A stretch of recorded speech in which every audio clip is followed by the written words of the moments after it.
Hello, my name is Austin Habish, the founder of Think Catholic, and you're listening to the Summa podcast, where we study St. Thomas Aquinas' Summa Theologiae in a way simple and insightful for anyone to understand.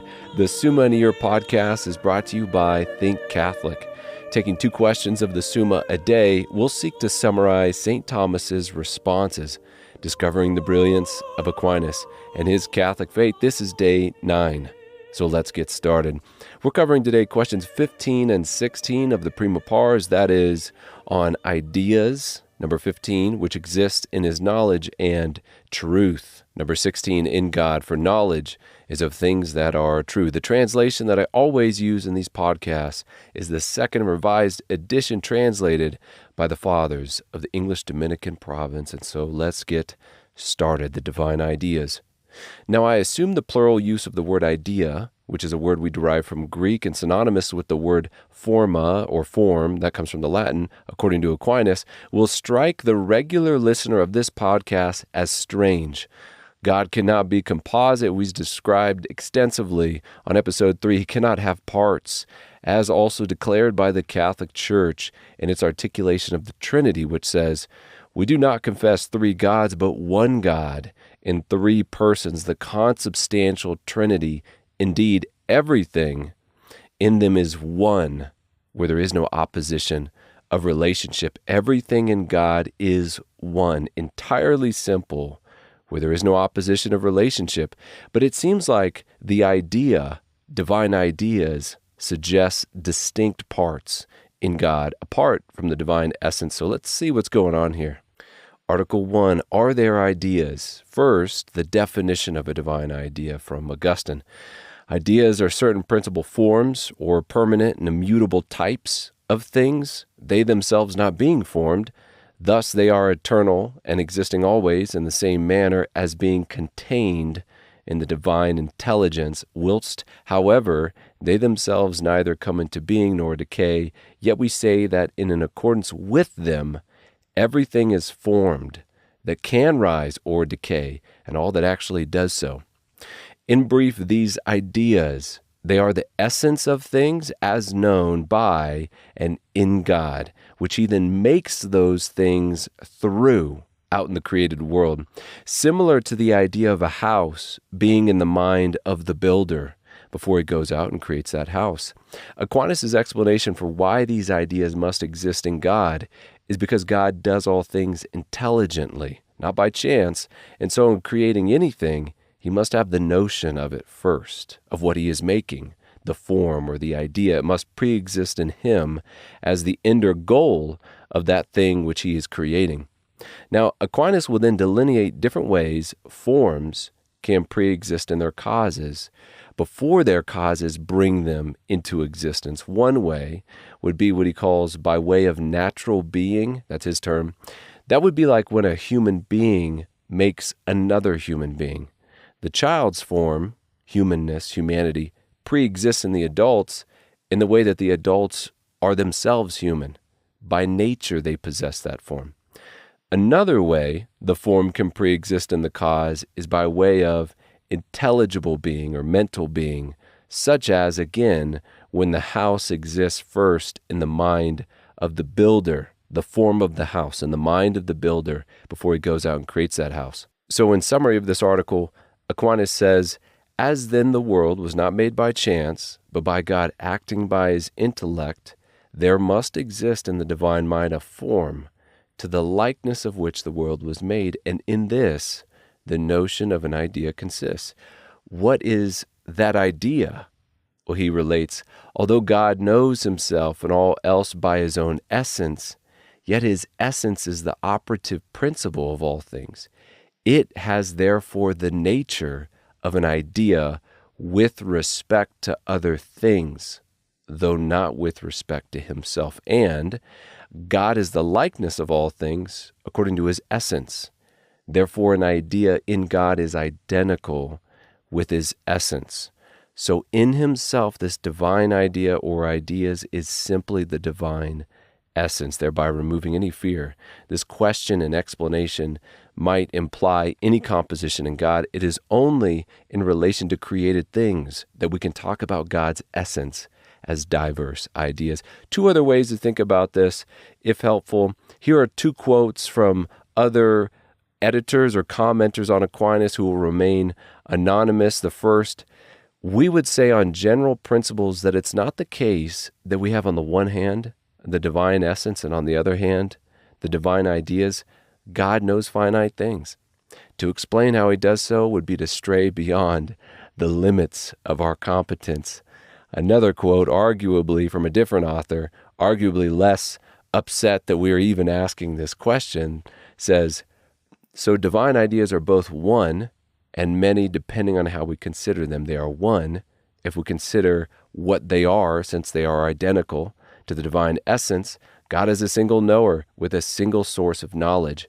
They are many if we consider that to which they point to many possible creatures, because the possible creatures to which ideas point are many, as St. Augustine says, to exemplify a man and a donkey are different, which is a good segue into our next article on the topic precisely whether these divine ideas are many. The answer to this question is in brief, that if we are asking what God understands, it is one thing, himself. If we ask what he understands in knowing that one thing, well, he knows many other things. The many other things which can be made in his likeness, these are the many ideas within the one. Here is Aquinas. I say therefore that God, who makes all things by means of his intellect, produces them all in the likeness of his own essence. Hence, his essence is the idea of things, not indeed his essence considered as an essence, but considered as it is known. Hence, since there are in things different proportions to the divine essence, there must necessarily be many ideas. If we consider the essence alone, however, there is but one idea for all things. But if we consider the different proportions of creatures to the divine essence, then there can be said to be a plurality of ideas. Last article in this question, whether there are ideas of all that God knows. Besides evil, which God knows not by an idea, but through the knowledge of goodness, and noting where that good is lacking, its privation, following our definition of evil in the last episode. But regarding everything else, Aquinas responds, but God has the proper types of all things that he knows, and therefore he has ideas of all things known by him. That's it for the divine ideas. Now we get to ask the question Pontius Pilate asked our Lord 2,000 years ago. What is truth? Personally, I'm excited to get into this question as we round out our transcendentals. Within the Summa, we started with being, then oneness or unity, then goodness, then beauty. Now we turn to truth. And we begin with the question of location. Where is truth? Is it in things or only in the mind? Now, since Aquinas says that there are various definitions of truth, I think the simplest way to explain this article, to answer it, is to say both, especially if we use the definition given by Aquinas. And I'm going to give the definition in Latin because it's important with definitions like this to remember Aquinas' actual words. That is, veritas est adequatio rei et intellectus. In English, that can be translated, truth is the equality, adequation of the thing and the mind. When I think I am recording this podcast, and I actually am, that thought is true. My thought is equal to the reality. Now, I could also say that statement aloud, as I just did, as a sign of that thought, and then the sign, or words, would also be true. In this way, reality is the measure of truth. My thought is true when it equates reality. But when it comes to the Creator, it's kind of the other way around. His thought is the measure of things. Reality is true when it equates to what he had in mind for it, what he has in mind regarding it right now. Now, there is a sense in which God, knowing all things, all of reality matches his knowledge, therefore true. But in so far as things are evil, or missing those things proper to them, missing things proper to the idea of them through which they were created, they are false. Now, I say this more as a spiritual reflection than a metaphysical observation. I'm sure it's missing the philosophical precision, but something to think about. When I depart from God by way of privation or evil, I not only become less being, less good, less beautiful, less one, I also become less true. Next article. Does truth reside only in the intellect, composing and dividing, in judgments, we would say? Now, what do those terms mean? Composing is connecting the subject and predicate of a proposition with the verb is, like that jacket is black. Jacket's the subject, black the predicate, is our composing connector. And then dividing is the same thing, but with the connector is not. So to say, that jacket is not black. So this article is asking, does truth reside in this act of judgment, to say something is or is not? It's a tricky question. Before our foundation from Aquinas to figure it out, here is the following. He says, the perfection of the intellect is truth as known. Now, if we take truth and falsity to be opposites, which they very clearly are, then the nature of truth must allow logically for that opposition. And we find that opposition in the act of judgment, and not in the manner of just simple apprehension or knowledge in the senses, which are both discussed in this article.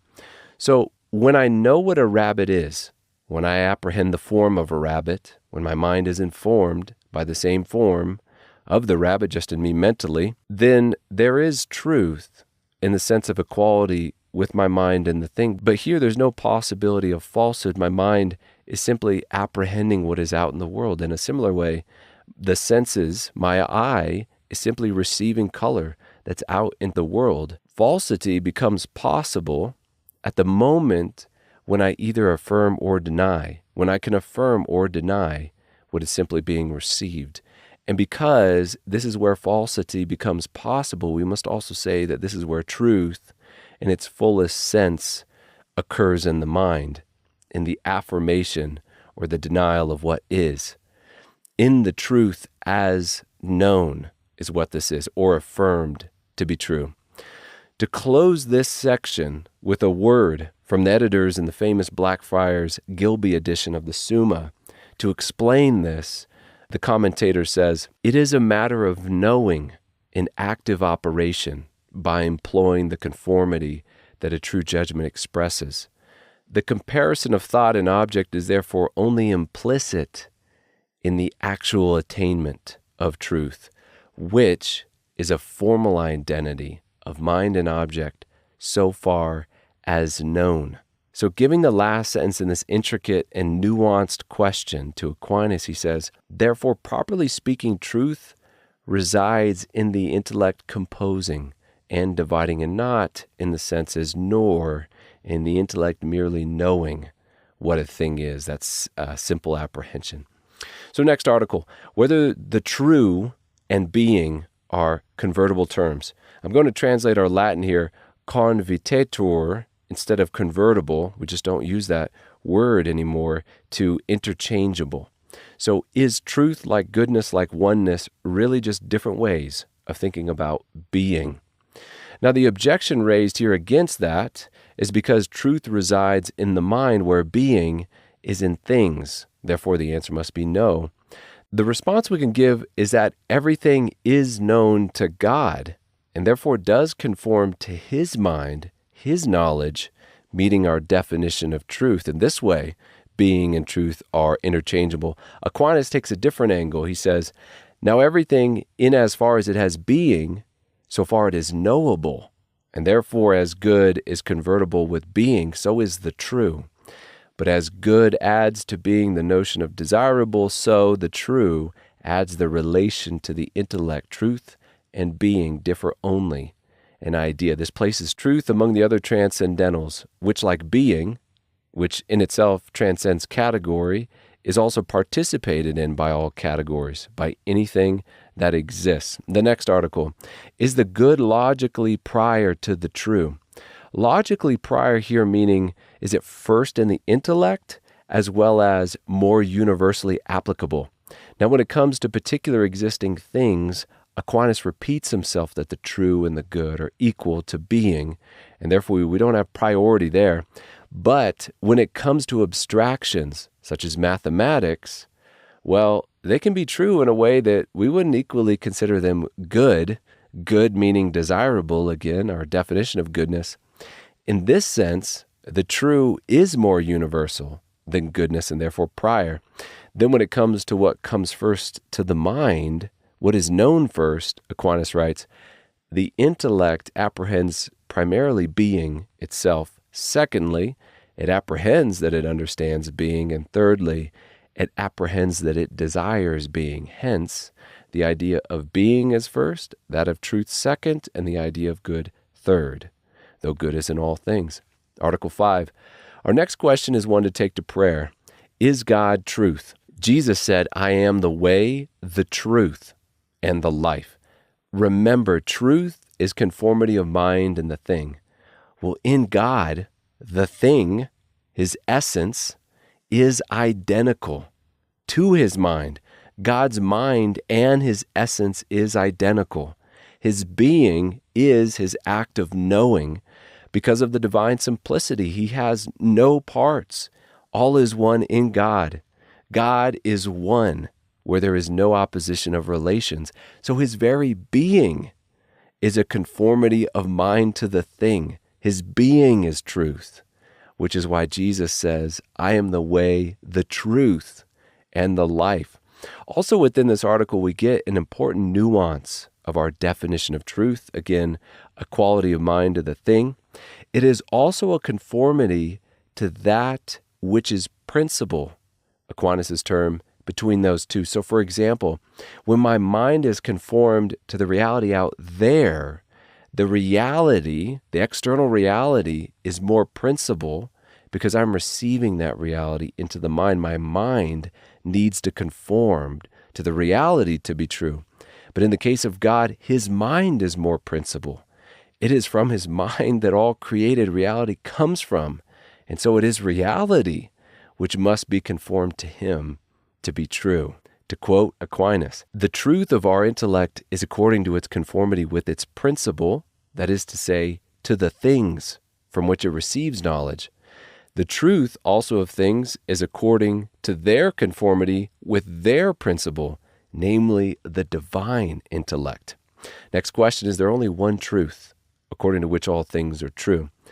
Just like there is only one being itself, but also many beings or individually existing things, there is one truth, which is the measure of all things, which they must conform to be true, and that is God, who is truth.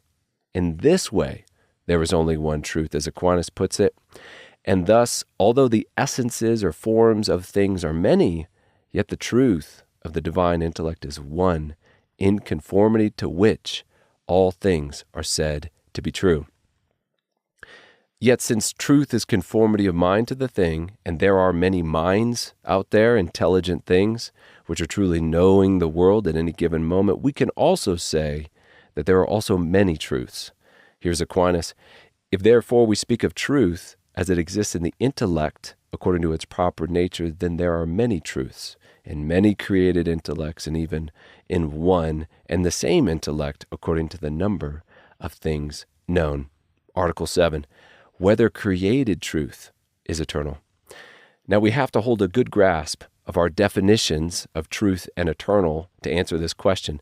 When it comes to eternity as defined in a previous episode, that term only applies to God, which would make this question pretty easy to answer. But looking at it from the perspective of truth, equality of mind to the thing, to have an eternal truth, we need to have an eternal mind. So truths like the principle of non-contradiction, the truth of the principle of sufficient reason, that 2 + 2 = 4, these truths we can say must always and everywhere be true. They must be eternally true. But if we have a truth and a reality, an object of that truth, we have to ask, where is the mind to be true? The mind in which these truths reside, these objects conform to, these created truths merely demonstrate the existence of an eternal truth identical with its essence, created and necessary truths are eternal in the mind of God because he is eternal. And so we must say in response to this question with Aquinas, God alone is eternal. Our last article is Truth Immutable or Changeless? Aquinas answers this question very succinctly, so we will quote his summary here. He says, truth, properly speaking, resides only in the intellect, as said before, and things are called true in virtue of the truth residing in intellect. The truth of our intellect is mutable, not because truth itself is the subject of change, but insofar as our intellect changes from truth to falsity, whereas the truth of the divine intellect is that according to which natural things are said to be true, and this is altogether immutable. Therefore, my summary here, my words, not Aquinas's, so take them for what they're worth. Truth, insofar as it is identical to the divine essence, is immutable. And so we have just covered the ideas, question 15, which exist in God's knowledge, and truth, question 16, in God, for knowledge is of things that are true. My name is Austin Habish with Think Catholic, and I cannot wait to see you tomorrow.